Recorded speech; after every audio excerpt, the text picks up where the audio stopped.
일반인들은 TMF 투자하지 마십시오라고 말씀드립니다. 존버하시면 큰일 납니다라고 해요. TMF를 이미 최근에 많이 들어가서 깨졌다라고 하면은, 근데 어쨌건 간에 지금 국면에서는 개별 국채 중에 단기 국채도 좋습니다. 쿠폰이 엄청 낮은 게 있어요. 빙고 그런 거 하십시오.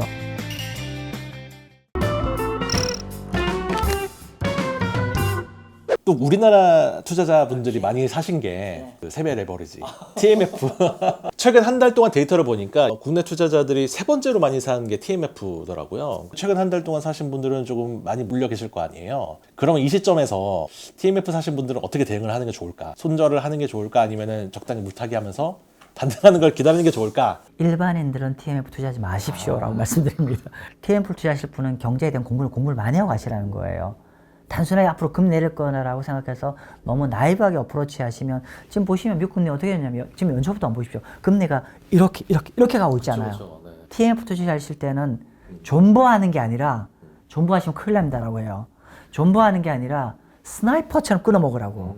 예를 들면 이런 거죠. 금리가 만약 0.3 내지 0.5가 움직이면 TMF는 몇 프로 나죠? 25% 나요. 즉 뭐냐면은, 예를 들면 금리가 0.3 내지 0.5만 원 움직이다 하더라도 15 내지 25% 수익, 한 20% 내외 수익이 나거든요. 즉 뭐냐면은 그 정도 레벨로 큰 욕심 부리지 말고 20% 수익 나더라도 이렇게 짧게 배틀 잡아도 사실 굉장히 큰 수익이 나고, 너무 긴 호흡보다는 뭐 예를 들면 한 3개월 요 정도 느낌으로 가시고, 아무튼 그런데 자, TMF를 이미 최근에 많이 들어가서 깨졌다라고 하면은 일단은 참 어려운 질문이에요. 왜냐하면은 그냥 듀레이션에 긴 일반 채권 같은 경우는 펀더멘탈을 보고 그냥 투자를 하시고 버티시면 된다라고 하면 심플하거든요. 근데 TMF는 시간 싸움이잖아요. 잘 아시는 분도 있고 모르시는 분도 있는데 파생 상품입니다. 즉 뭐냐면은 금리가 만약에 제자리에 있다고 하더라도 보유 기간이 길어지는 따라서 가격이 밀립니다. 그렇죠. 그렇기 때문에 이거는 어떻게 보면 시간 싸움이에요. 너무 길게 가면은 시간 가치가 많이 녹아내리기 어려운데, 근데 어쨌건 간에 지금 국면에서는 로스컷 하는 거는 좀 아니고, 저 개인적으로는 만약에 뭐 글쎄요, 저는 늦어도 내년 초부터는 충분히 금리가 원할 레벨로 내려갈 여지 충분하다라고 보기 때문에, 오히려 지금은 조금은 뭐 깨지신 분 입장이라고 하면 좀 기다리면 어떨까. 네. 물론 이제 여러 가지 정책이 있으면 일시로 더 튈 수가 있어요. 그러면 손이 더 커지니까 되게 무서울 수 있어요. 그러면은 만약에 지금 미국채 관련 상품, ETF든 뭐 알채권을 사든 한다고 하면 어떤 게 괜찮나요?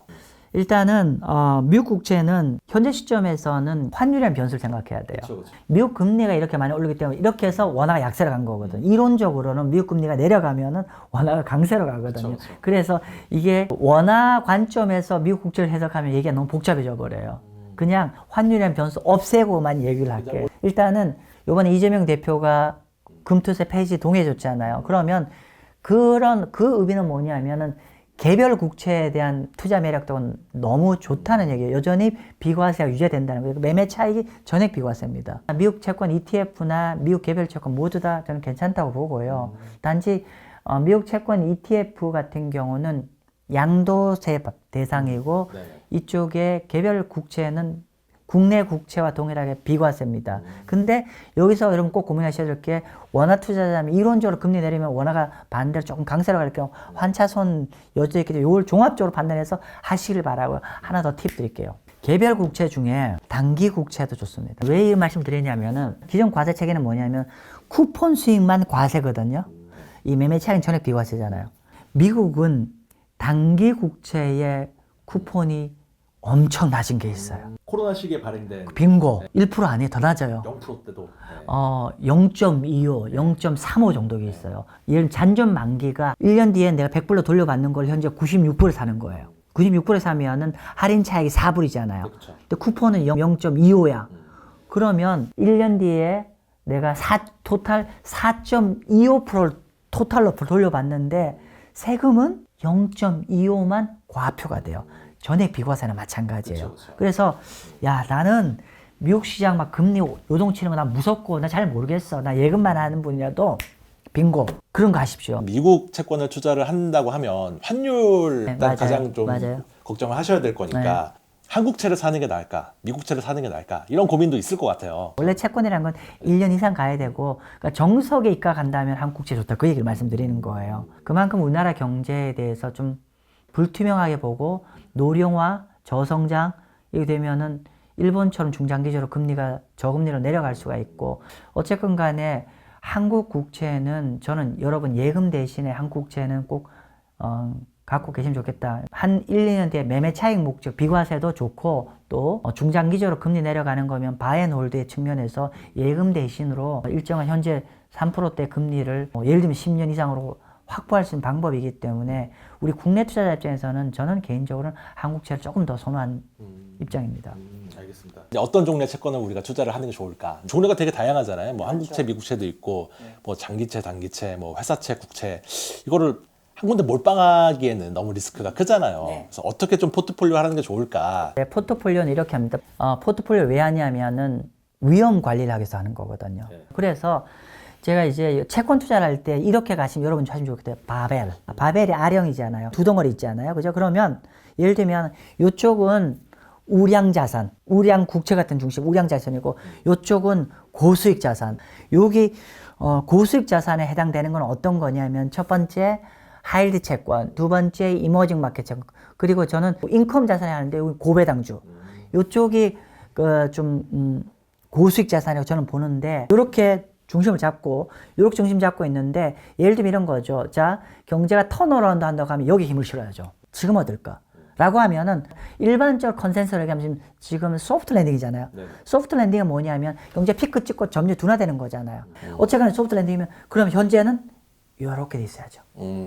우량채, 국채 위주로. 한 70. 네. 하일드나 이머징 마켓 채권 또는 고배당주 30. 이 정도 느낌으로 저는 추천드립니다. 그리고 만약에 아까 제가 내년에 썸데이에 노동시장에 안 좋은 시간이 나오면은 더 줄여야겠죠. 더 올려야겠죠. 또 반대로 경제 다시 돌아설 것 같으면 그러면 우리가 튜닝을 하는 거죠. 이렇게 다시. 이렇게 보면 됩니다. 그럼 뭐 채권 듀레이션은 뭐 지금은 단기가 좋아요? 아니면 장기가 좋아요? 이거 참 어려운 질문인데 저는 사실은 이제 듀레이션 얘기할 때 단기와 장기를 동시에 갖고 있어요. 예를 들면 듀레이션이 긴 거는 내가 예상하는 금리 떨어지면 돈 많이 벌어요. 근데 항상 반대편도 생각해요. 그렇게 들어갈 기대했는데 예상외로 뭐 트럼프가 엄청나게 돈 푼데 예를 들면은 금리가 또 반대로 위로 틀면은 그만큼 많이 터집니다. 그래서 정답은 없는데 근데 이제 금리 레벨 적정한 레벨이 좀 들어온다 생각하기 때문에 저는 조금씩 듀레이션을 좀 더 길게 가져가는 것도 그런 게 좀 현재 좀 추천드립니다. 현재는. 그러니까 어쨌든 지금은 이제 국채 우량채 비중을 한 60-70% 가져가는 게 좋다고 하셨으니까 그럼 국채 우량채는 어떤 걸 담아야 되는 거예요? 그러니까 미국 국채를 투자를 하는데 우리가 환율이 부담이잖아요. 그렇죠. 그러면은 미국 국채를 투자할 때 국내 상장되어 있는 해치형 미국의 국채 투자하면 되거든요. 그래서 우량 자산에 하면 사실은 이제 미국과 한국의 국채를 얘기하는 겁니다.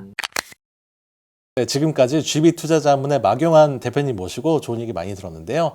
영상 재밌게 보셨다면 구독과 좋아요 그리고 댓글도 많이 부탁드리겠습니다. 감사합니다.